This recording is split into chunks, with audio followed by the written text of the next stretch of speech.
Bismillahirrahmanirrahim. Alhamdulillahi rabbil alamin. Wassalatu wassalamu ala asyrafil anbiya'i wal mursalin wa ala alihi wa ashabihi haqqa qadrihi wa miqdarihi al-azim. Amma ba'd. Terima kasih saudara Syafiq, para pendengar Radio IKIM yang dirahmati Allah Subhanahu wa taala. Dalam pengajian kita berkaitan dengan kitab Minhajul Abidin, dalam siri yang lepas kita telah menjelaskan mengenai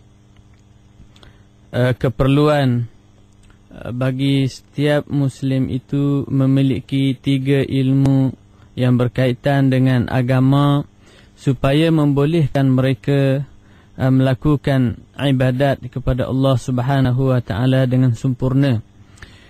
Imam Al-Ghazali menjelaskan bahawa 3 ilmu yang utama ini terdiri dari ilmu akidah, ilmu syariat dan juga ilmu rahsia hati ataupun yang disebut di dalam istilah pada hari ini sebagai ilmu tasawuf, ilmu untuk mengawal dan membersihkan hati-hati kita supaya semua apa yang kita lakukan itu adalah ikhlas untuk mendapat keredaan Allah Subhanahu wa taala.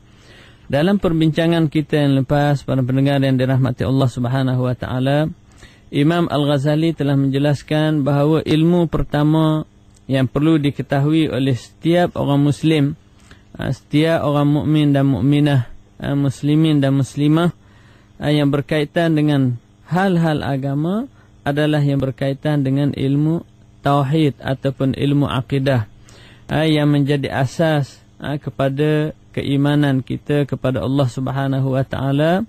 Maka wajib kita mengetahui perkara-perkara yang berkaitan dengan usul akidah kita yang terkandung di dalam syahadah asyhadu an la ilaha illallah wa asyhadu anna Muhammadar Rasulullah. Maka wajib kita memahami asas-asas akidah Islam yang terkandung di dalam kata syahadah la ilaha illallah Muhammadur Rasulullah, iaitu yang berkaitan dengan persoalan keimanan kepada Allah Subhanahu wa taala yang wajib kita ketahui, kata Imam Al-Ghazali dalam kitab Minhajul Abidin ini, yang wajib kita mengetahui bahawa kita memiliki Tuhan.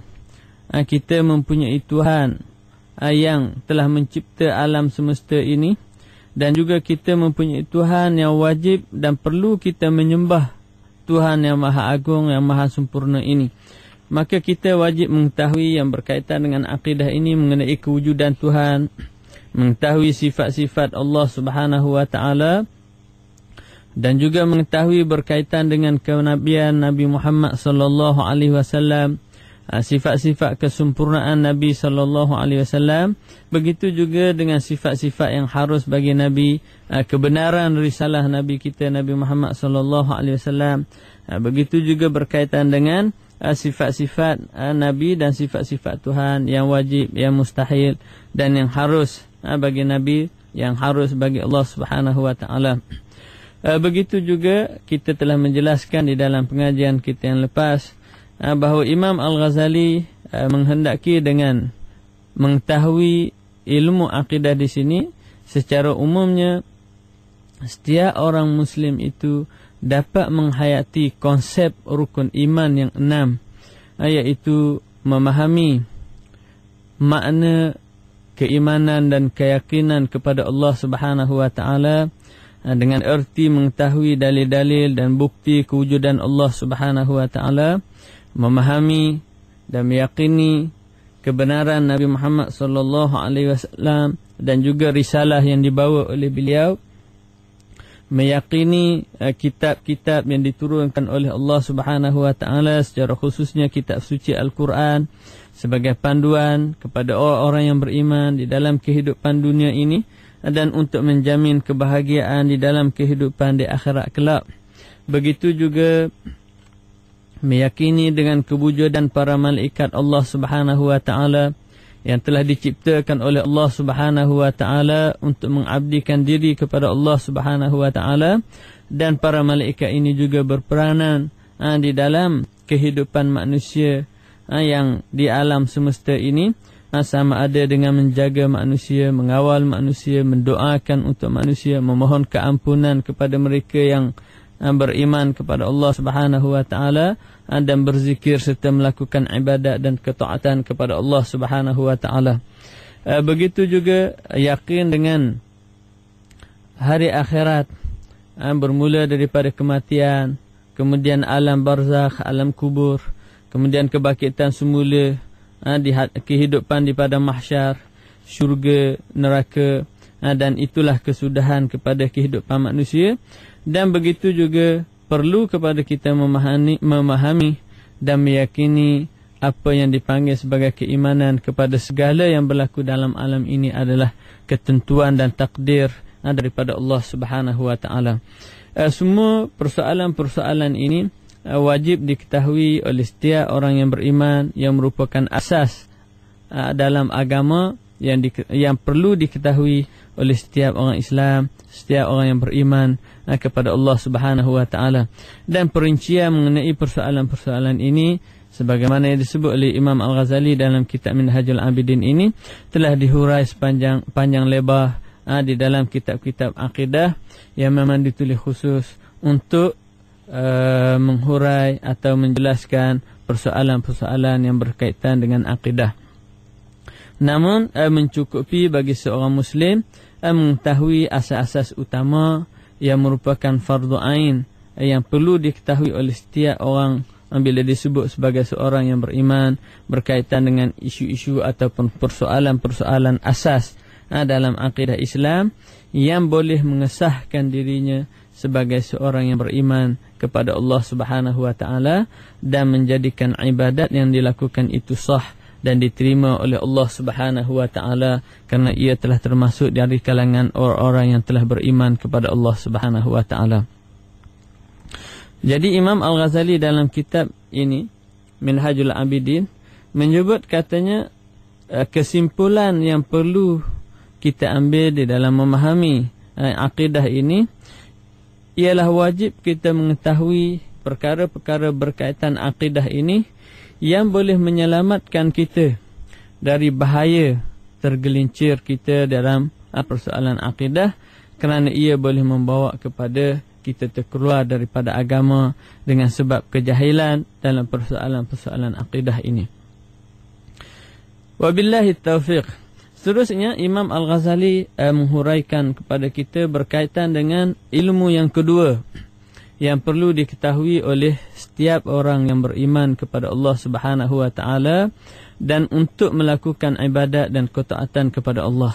Maka kata Imam Al-Ghazali dalam kitab Minhajul Abidin ini, ada pun perkara yang wajib dan perlu diketahui oleh setiap orang Islam berkaitan dengan ilmu rahsia hati ataupun yang dikatakan ilmu membersihkan hati, ialah sekurang-kurangnya kita perlu mengetahui perkara-perkara yang mewajibkan kita membersihkan hati kita, iaitu perkara-perkara yang membolehkan kita mengetahui keadaan-keadaan hati kita dengan sifat-sifat yang terpuji, seperti sifat sabar, sifat syukur, sifat khauf iaitu takut dan mengharapkan pertolongan dan rahmat Allah, dan mengharap dan sifat redha dengan Allah Subhanahu wa taala, sifat zuhud dan sifat qanaah iaitu merasa cukup, dan juga sifat mengenal Allah Subhanahu wa taala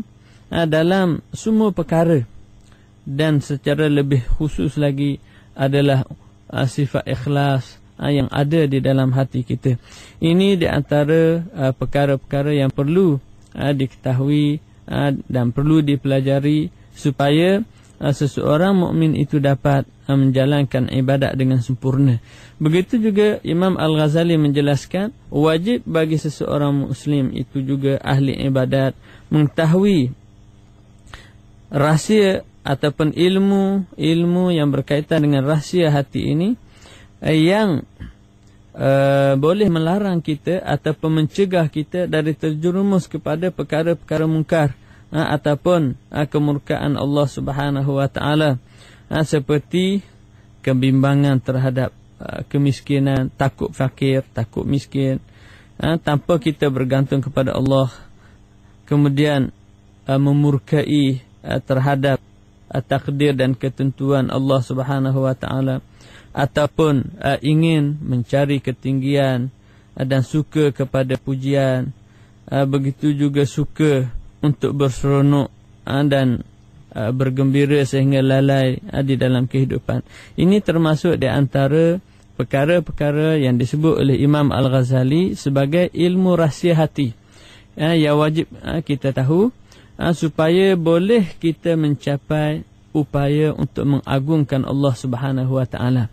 Dengan kita mengetahui seluk-beluk hati ini, mana-mana sifat yang terpuji dan mana-mana sifat yang keji dapat dijauhi, maka dengan itu barulah kita akan dapat mencapai usaha dan upaya untuk mentakzimkan Allah dalam beribadat, dan mengikhlaskan kepada Allah Subhanahu wa taala dalam setiap kerja dan amalan yang kita lakukan. Begitu juga setiap amalan kita itu akan selamat daripada sifat-sifat riya, sombong dan sebagainya. Dengan itu ia menjadi sebab akan diterima oleh Allah Subhanahu wa taala. Jadi kata Imam Al-Ghazali, semua itu nanti akan dijelaskan oleh Imam Al-Ghazali di dalam kitab Minhajul Abidin di bahagian belakang nanti, yang mana secara terperincinya Imam Al-Ghazali akan menyebut satu persatu mengenai seluk-beluk hati yang perlu dijaga dan perlu dikawal secara mudah. Dan dengan kita mempelajari kitab Minhajul Abidin ini, sekurang-kurangnya para pendengar sekian, kita akan dapat mengetahui seluk-beluk ilmu hati ataupun ilmu membersihkan hati dan rahsia hati ini, supaya kita mampu dan berupaya untuk melakukan ibadat kepada Allah Subhanahu wa taala dengan sempurna. Para pendengar Radio IKIM yang dirahmati Allah Subhanahu wa taala, itu sepintas lalu penjelasan Imam Al-Ghazali berkaitan dengan ilmu yang kedua yang perlu diketahui oleh setiap orang ahlu ibadat ataupun orang yang ingin meletakkan dirinya sebagai orang yang beribadat dan bertakwa kepada Allah Subhanahu wa taala. Kerana sebagaimana yang kita tahu para pendengar sekalian, bahawa ibadat tersebut tidak akan sempurna bila ilmu-ilmu berkaitan dengan kesucian hati dan kebersihan jiwa ini tidak dapat dimantapkan di dalam diri seseorang. Kerana sifat-sifat keji akan menular ke dalam diri kita, yang menyebabkan amalan-amalan kita ini tidak akan dipandang oleh Allah Subhanahu wa taala. Kerana Allah Subhanahu wa taala akan menerima daripada amalan-amalan kita ini yang telah dilaksanakan dengan penuh keikhlasan kepada Allah Subhanahu wa taala. Seterusnya ilmu yang kedua, yang ketiga yang perlu diketahui oleh setiap orang Islam, sebagaimana disebut oleh Imam Al-Ghazali di sini, ialah berkaitan dengan ilmu syariat, yang dipanggil sebagai ilmu-ilmu fardu ain di dalam syariat. Maka kata Imam Al-Ghazali dalam kitab Minhajul Abidin yang kita pelajari ini, setiap apa yang wajib bagi anda yang menjadi fardu ain kepada kita untuk melaksanakannya, maka wajib kita lakukan, wajib kita mengetahuinya. Maknanya perkara yang menjadi fardu ain kepada setiap orang Islam laksanakan, maka dia wajib kena memahami hukum hakam yang berkaitan dengan persoalan-persoalan tersebut. Contohnya, yang wajib bagi setiap orang Islam ialah sembahyang. Maka menjadi kewajipan kepada setiap orang Islam mengetahui cara bagaimana untuk melaksanakan ibadat sembahyang tersebut. Bermula dari membersihkan diri daripada hadas, mengangkat hadas besar, begitu juga dengan mengambil wudu, kemudian mengetahui syarat-syarat yang membatalkan wudu, kemudian mengetahui syarat-syarat sah sembahyang dan yang boleh membatalkan sembahyang, dan cara untuk melaksanakan sembahyang tersebut. Maka kata Imam Ghazali, wajib bagi kita, bagi setiap orang Islam itu, mengetahui bagaimana untuk melaksanakan ibadat-ibadat tersebut secara jelas berasaskan kepada ilmu, berasaskan kepada dalil dan hujah daripada syarak. Seperti untuk kita mengetahui bagaimana untuk mensucikan diri daripada hadas, sama ada hadas kecil ataupun hadas besar. Begitu juga bagaimana untuk kita melakukan ibadat sembahyang.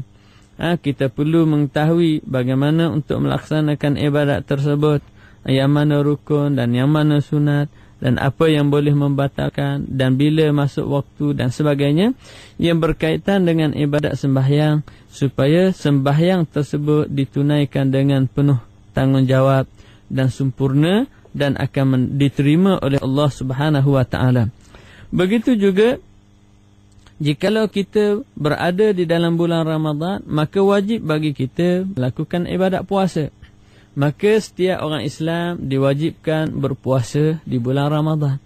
Maka menjadi kewajipan kepada setiap kita, orang yang beriman, mengetahui bila waktu untuk berpuasa, dan bila waktu untuk berbuka, dan apa yang boleh membatalkan puasa, dan apa yang boleh menyebabkan puasa kita itu sah.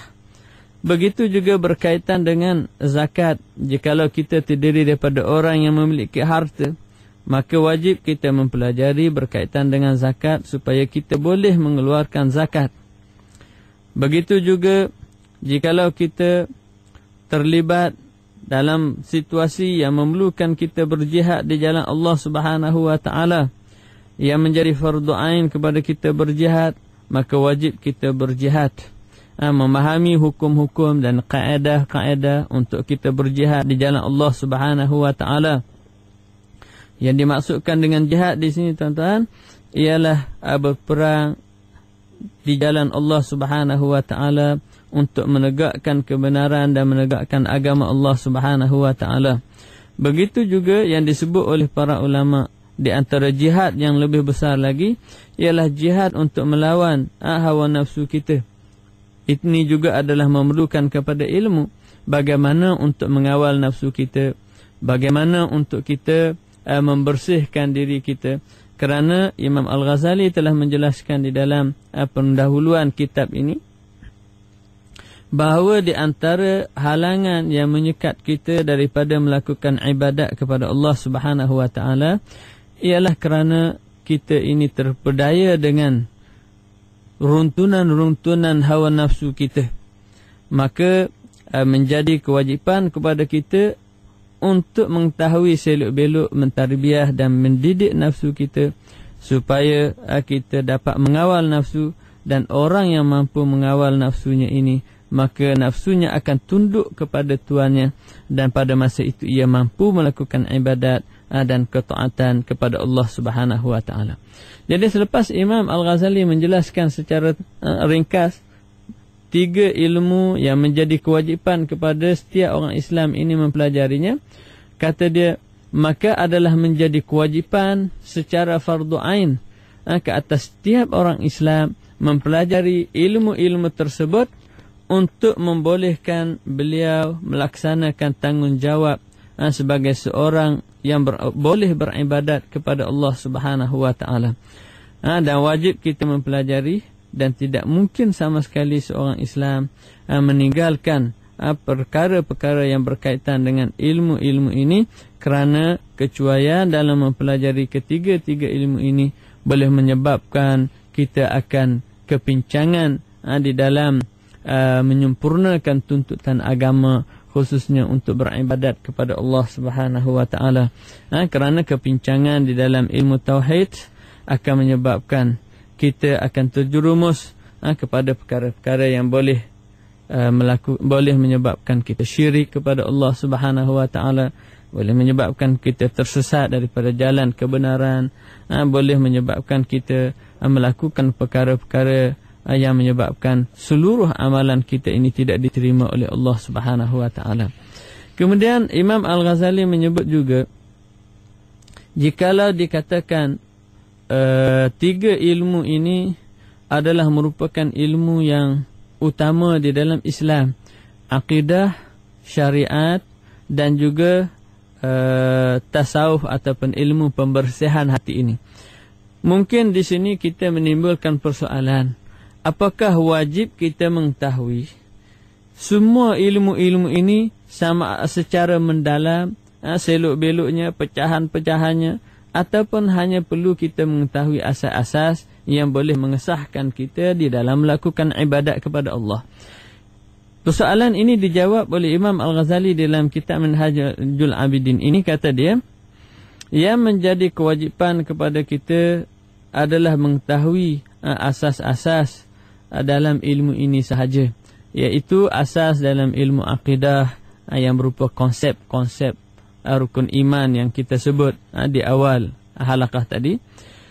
Begitu juga yang berkaitan dengan ilmu fiqh, yang wajib bagi kita adalah mengetahui asas-asas di dalam ilmu fiqh yang boleh menyebabkan kita tahu sah ataupun batal sesuatu ibadat, dan juga halal ataupun haram sesuatu perbuatan, makanan dan minuman dan sebagainya. Sementara mengetahui secara detail berkaitan dengan akidah sehingga boleh kita menjawab isu-isu yang ditimbulkan oleh musuh-musuh Islam ataupun mereka yang kufur kepada Allah Subhanahu wa taala, mendirikan hujah menentang ahli-ahli bid'ah dan sebagainya, maka ini adalah merupakan fardu kifayah yang dimaksudkan dengan kewajipan yang perlu ada di kalangan orang Islam yang boleh menangani persoalan-persoalan ini dan boleh menjawab perkara-perkara bid'ah, boleh menegakkan agama dengan hujah-hujah yang mantap dan terang. Ini adalah fardu kifayah, dengan makna perlu ada di kalangan masyarakat umat Islam seorang yang boleh membela dan mempertahankan agama dan menegakkan hujah-hujah agama menentang musuh-musuh Islam. Dan ini adalah merupakan satu kewajipan bagi masyarakat umat Islam supaya agama tidak akan dinodai. Ini dinamakan fardu kifayah. Timbul persoalan di kalangan ulama, mana yang lebih utama antara menegakkan fardu ain dan juga menegakkan fardu kifayah, ataupun mana yang lebih utama menegakkan fardu ain dan juga menegakkan fardu kifayah. Secara kesimpulannya, perbincangan ulama secara detail disebut di dalam kitab-kitab yang panjang, namun dapat kita rumuskan di sini bahawa sebilangan ulama, antaranya Imam Al-Mawardi, mengatakan bahawa fardu kifayah di dalam ilmu ini adalah lebih utama, didahulukan, lebih perlu, sebagaimana disebut oleh Imam As-Subki dalam kitab Jam'ul Jawami'. Kata dia, fardu kifayah sebagaimana yang disebut oleh Ustaz Ishaq Al-Asfarayini dan juga Imam Al-Haramain dan ayahnya adalah lebih afdal daripada persoalan-persoalan berkaitan dengan fardu ain. Namun sebilangan ulama menjelaskan bahawa fardu ain itu adalah merupakan suatu perkara yang perlu bagi setiap orang mukallaf. Sementara fardu kifayah itu dari sudut keutamaannya kerana dia menyelamatkan umat dan juga masyarakat umat Islam yang lain, dengan sebab ada orang yang menangani, ada orang yang mengetahui perkara-perkara yang berkaitan dengan isu-isu agama yang boleh menyelamatkan umat, dan dengan sebab ada segolongan yang boleh mempertahankannya. Hal ini dibincang juga oleh Imam Ibn Hajar Al-Asqalani berkaitan dengan kepentingan kepentingan fardu ain dan juga fardu kifayah ini. Disebut oleh Imam Ibn Hajar Al-Haythami, Ibn Hajar Al-Haythami dalam kitab At-Tuhfah, begitu juga diperakui dalam kitab Ar-Rawdah bersalahan oleh Imam Al-Mahalli, sebagaimana disebut oleh Abdul Hamid Ad-Dagestani berkaitan dengan kepentingan ilmu fardu ain daripada fardu kifayah, karena fardu ain ini adalah merupakan kewajipan bagi setiap orang yang beriman kepada Allah Subhanahu wa taala, sementara fardu kifayah itu adalah merupakan kewajipan kepada umat, yang dengan ada segolongan yang boleh mempertahankan agama, maka seluruh umat akan selamat. Para pendengar Radio IKIM yang dirahmati Allah Subhanahu wa taala, Imam Al-Ghazali dalam kitab Minhajul Abidin ini berkaitan dengan persoalan kewajipan memahami ilmu akidah ini, katanya adalah menjadi suatu kewajipan kepada setiap orang yang beriman itu memastikan akidahnya itu bertepatan dengan akidah ahli sunnah wal jamaah yang jelas pegangannya berasaskan kepada Quran dan juga sunnah. Dan wajib kita mengetahui yang usulnya yang disepakati. Sementara perkara-perkara furu' akidah dan perincian-perincian yang detail dan halus yang mendalam dalam persoalan-persoalan akidah ini adalah tidak dituntut seperti persoalan berkaitan dengan masalah hal, masalah pembahagian sifat, dan semua ini adalah asas untuk difahami bahawa Allah Subhanahu wa taala mempunyai sifat-sifat kesempurnaan sahaja. Jadi isu mengenai perbincangan persoalan dengan hal, persoalan dengan maratibil wujud dan istilah-istilah di dalam ilmu kalam ataupun ilmu akidah itu adalah tidak dituntut kepada kita. Dan hal ini dijelaskan oleh Syekh Daud Al-Fatani di dalam kitab dia Durus Samin, bahawa furu' ini adalah bukan menjadi asas di dalam i'tiqad yang menjadi keutamaan dalam persoalan sifat-sifat Tuhan. Itu hanyalah cukup bagi kita mengetahui bahawa Allah Subhanahu wa taala mempunyai segala sifat-sifat kesempurnaan. Kemudian yang paling penting juga dalam persoalan ini, selepas Imam Al-Ghazali menghuraikan kepada kita berkaitan dengan ilmu yang wajib kita pelajari ini, kata Imam Al-Ghazali, jauhilah kamu daripada bertegang leher dan berdebat di dalam persoalan-persoalan agama ini.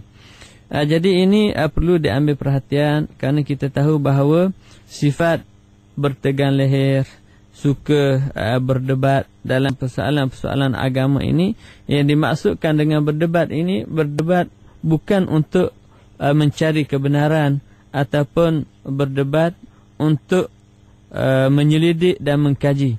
Namun yang dimaksudkan oleh Imam Al-Ghazali di sini ialah perdebatan-perdebatan yang bertujuan untuk merendah-rendahkan orang lain dan untuk memperlihatkan kehebatan diri, dan semua ini adalah merupakan perdebatan-perdebatan yang boleh menyebabkan kita jauh daripada Allah Subhanahu wa taala, yang disebut sebagai al-mira' di dalam hadis Nabi sallallahu alaihi wasallam itu, supaya kita jauhi, kerana semua ini adalah bertentangan daripada sifat orang yang menginginkan kedudukan di sisi Allah Subhanahu wa taala dan keikhlasan. Kerana perdebatan-perdebatan yang bukan bertujuan untuk menzahir ataupun mewujudkan kebenaran adalah semuanya merupakan perkara-perkara yang dikeji. Sementara perdebatan yang dilakukan untuk tujuan mencari kebenaran, untuk menegakkan kebenaran, semuanya itu adalah terpuji dan diperakui oleh agama, sebagaimana yang disebut oleh Allah Subhanahu wa taala dalam Al-Quran, wajadilhum billati hiya ahsan. Maka debatilah mereka dengan cara yang terbaik supaya kebenaran itu terselah dan kita berjaya mengajak mereka kepada kebenaran. Sementara perdebatan yang kadang-kadang berlaku di kalangan ahli-ahli ilmu ataupun mereka yang baru memulai bidang pengajian dalam keilmuan ini, kadang-kadang yang menjadi keutamaan dalam perdebatan ini adalah untuk menonjolkan diri dan juga mendapat kedudukan di dalam pandangan masyarakat. Maka ini adalah ditegah oleh Allah Subhanahu wa taala dan perlu dijauhi. Para pendengar di IKIM yang dirahmati Allah Subhanahu wa taala, hanya setakat ini dahulu pertemuan kita untuk kali ini, dan insya-Allah kita akan bertemu lagi di halaqah yang akan datang. Sekian dahulu. Wassalamualaikum warahmatullahi wabarakatuh.